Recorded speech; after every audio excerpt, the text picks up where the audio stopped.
салому алейкум. барномаи имрӯзаи Паём Ньюз тақдиматон мешавад. бо шумоям Шавкати Муҳаммад, сархати хабарҳои рӯз. хадамоти федералии бехатарии Русия соҳибкори тоҷикро дар Хабаровск ба ҳамкорӣ бо тунгаро муттаҳам мекунад.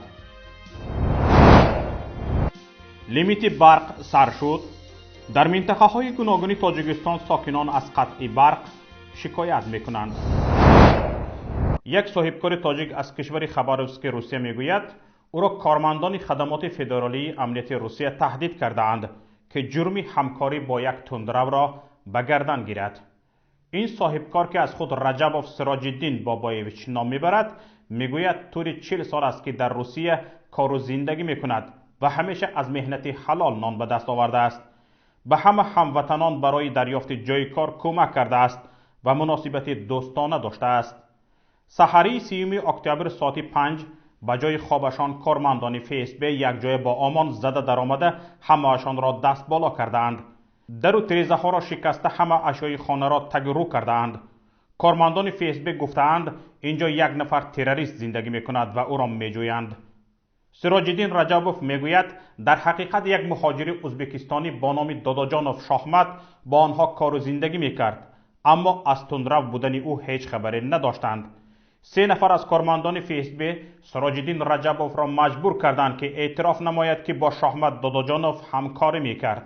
ҳамиша соати 5 сар буд ки омад ФСБ Россия қатъи Амонсо, Москва ҳамамон аз ҷои худмон хезондан, қапидан ки строй кардан, дарои шикастан, дарои нишон метиҳем, дарои шикастан гуфтан ки як шиноси ту террорист ай. ҳамун одам бача Шоҳмат гадодо Шоҳмат ҳам Ӯзбекистон узун буд, қатъи рафтомад доштем. лекин хай кору дӯстӣ не, хай дӯстӣ ҳам гӯем ки коре кардиш хай як мулобачам гуфт, мулобачам набуд охи. ҳавай меган террорист будаю, ҳамин корхона ту прописка будаю, мо омадем паспорт Россия корхона мада 30 кас прописка земляко ҳамин омадан допрос кардан, ҳамая гуфтум панитиҳо рафтан шоҳидо 3 кас дуроидан, ту меяд гуноҳ ба гардан гирӣ ки ту медонисти ки вай террорист ай, ту ҳамаи ба гардан гирӣ, мо суд накард ҷавоб метиҳем. Гуфтум охи ман чикор, ман террористӣ игли вай ман намедонистум, охи маҷбур кардем ки ми тебя есть не хочешь посадим, ты никуда не уйдешь.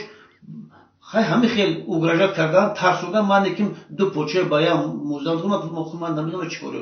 хай земляк мо да земляко ҳама общаться мекунем, ҳама якдигар рафтомад дорем. ҷавоби игли охи.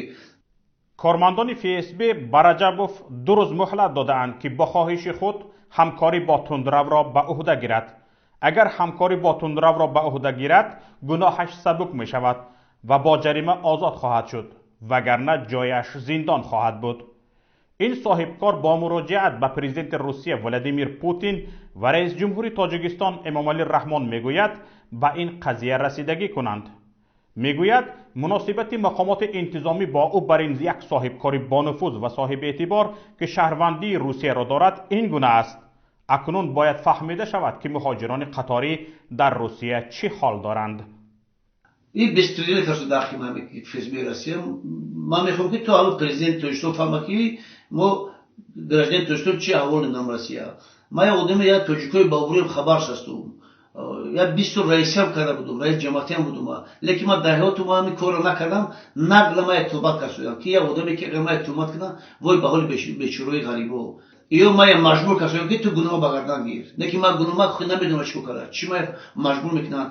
оно тоҷика красноярск ёгоне шинондан, ФСБшников поставид кардан, вая кардан. мумкин бо ман хамхелӣ кунанд. ман барои зарани ҳамин ролика навистум ки бо мегум бародарҷон, ман бегуноҳум. ман ягон ки гуноҳ накардам. ки ҳаст террорист бояд хуши ҷавоб шатия. ман не игла медонам, не падришка мекунам, айран гӯям игла мезорам, ҳам вай оқи падари худозада мегирам ҳамашон.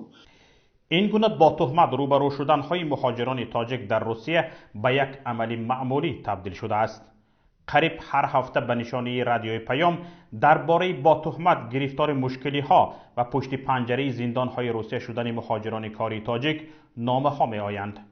هفته گذشته یک محبوس از زندان شهر سمره روسیه بر رادیوی پیام نوشته گفته بود که تنها در زندانی که او به سر میبرد 200 نفر تاجیکان ادای جزا میکنند که اکثر با تهمت قاچاق مواد مخدر و یا همکاری با تندگرایان پشت پنجره زندان شده اند. طوری چند روز آخر محدودیت انتقال نیروی برق در منطقه های گوناگون تاجیکستان به قید گرفته شدند. ساکنان خواطرند که در آستانه فصل زمستان لیمیت انتقال نیروی برق شروع شده است. این و چند خبر و رویدادهای دیگر را در گزارش همکارم صفیه واحدова بشنوید. نیکولای پاتروشف رئیس شورای امنیتی روسیه امروز به تاجیکستان سفر کرده است و میان دفترهای شورای امنیتی دو کشور مشورت‌های صورت گرفته است. طبق بعضی معلومات‌ها در این سفر پاتروشف چند گفت و شنیدها با شخص اولی تاجیکستان پشت درهای بستنی صورت می‌گیرد. یک نفر از دولان حکومت تاجیکستان که خبر سفر پاتروشف را به پیام داد با شرط افشا نشدن نامش گفت علاوه بر گفت و شنیدهای رسمی با رئیس شورای امنیتی روسیه ضمن این سفرش چند ملاقات غیر پروتکلی نیز در نقشه است. اما این منبع گفت و شنیدهای غیر پروتکلی چه موضوعهایی را در بر خواهند گرفت اظهار بیخبری کرد. گفتنی است اخیراً کشور روسیه به خاطر تقویت امنیت تاجیکستان شمار تجهیزات نظامی و اسلحه به ارزش 5 میلیون دلار را در اختیار نیروهای مسلح تاجیکستان قرار داد. فرمانده منطقه نظامی روسیه گفت تاجیکستان شریک کلیدی روسیه در منطقه آسیای مرکزی است و مسکو در چارچوب برنامه نوسازی نیروهای مسلح ملی به تقویت توان دفاعی آن کمک می‌کند. پیش از این روسیه سامانه SC فیورید را برای اولین بار در اختیار پایگاه نظامی 201 در تاجیکستان قرار داد. جمعیت سهامی پوشیده اگروتک سرویس شهری حصار طبق قرار مجلس نمایندگان زمانه و طور قانونی از پرداخت باج گمرکی و انداز از ارزش علاوه شده آزاد شد که در اصل از آغاز سال با وارد کردن قسم‌های احتیاطی برای وصل و نصب تکنیکا و ماشین‌های کشاورزی مشغول بوده تماماً باج گمرکی پرداخت نمی‌کرده است. موافق تغییراتی که مجلس نمایندگان به قانون درباره بودجه دولتی جمهوری تاجیکستان برای سال 2019 وارد کرده است، کارخانه مذکور همچنین از پرداخت انداز از ارزش علاوه شده هنگامی از یک جای به جای دیگر انتقال دادن محصولات تیار آزاد کرده می شود. شکرجان ظهوروف رئیس مجلس نمایندگان ضمن جلسه پارلمان اظهار نگرانی کرده که کارخانه از این امتیازهای اندازی از آغاز سال استفاده برده تغییرات دخلدار از جانب وکیلان بعد گذشت 10 ماه صورت می‌گیرد. رئیس پارلمان تاکید کرد که همه این را هنگام تهیه بودجه در سال گذشته پیش بینی کردن لازم بود یا در اول سال آن را میبایست تهیه و پیشنهاد کرد. کارخانه مشترک تاجیکستان و بلاروس اگروتک سرویس واقع در شهر حصار ماه سال گذشته با اشتراک سران هر دو کشور مورد استفاده قرار گرفت. در این کارخانه تکنیکا و ماشین‌های استحصال بلاروس وصل و نصب می‌شوند. طول چند روز اخیر محدودیت انتقال نیروی برق در منطقه‌های گوناگون تاجیکستان به قید گرفته شدند. ساکنان خواطرند که در آستانه فصل زمستان لیمیت انتقال نیروی برق شروع شده است. مقامات همه گونه محدودیت‌ها را رد کرده گفتند سبب قطع برق تعمیر است. از شهر استروشن به رادیوی آزادی گفتند که 2 هفته به این سو نیروی برق را به آگاهی قطع می‌کنند. منبع نوشته است ساکنان ناحیه مسچهی ولایت سوغد نیز عرض کردند که هر روز به کمیش تا 5 ساعت به برق میمانند. بعضا ساعت 9 صبح برق را برای 3-4 ساعت خاموش میکنند. گاه دیگر پس از نماز شام برق قطع می شود. هر وقتی که خواستند برق را خاموش میکنند. علاوه بر این دستی کم 6 نفر ساکنان شهر دوشنبه از ناحیه‌های رودکی و حصار و شهر نو گفتند برق قطع شده است. از ولایت ختلان نیز با اظهار نگرانی گفتند برق را قطع میکنند. با گفته آنها بعضا انتقال نیروی برق روزانه از ساعت 9 سحر تا 5 شام و شبانه از 10 شب تا 4 صبح ادامه میکند. تنها در همین سال 2019 تا ماه آگوست 221100 نفر خارجیان صاحب شهروندی روسیه شدند.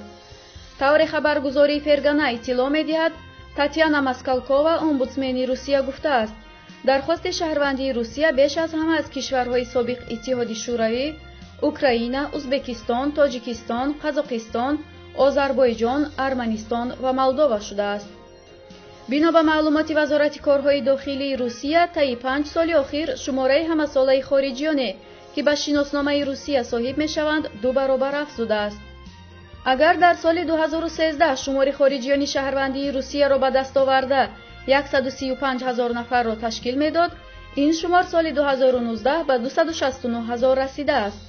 سال گذشته اکثریت را در این سمت زادگان اوکراین 83,000، قزاقستان 45,000، تاجیکستان 35,000، ارمنستان 27,000 و ازبکستان 21,000 تشکیل دادند. اینجا برنامه امروزی ما به پایان رسید و من با شما خیر خوش میکنم. انتظار پیشنهاد و ملاحظه ها و همکاری های شما هستیم.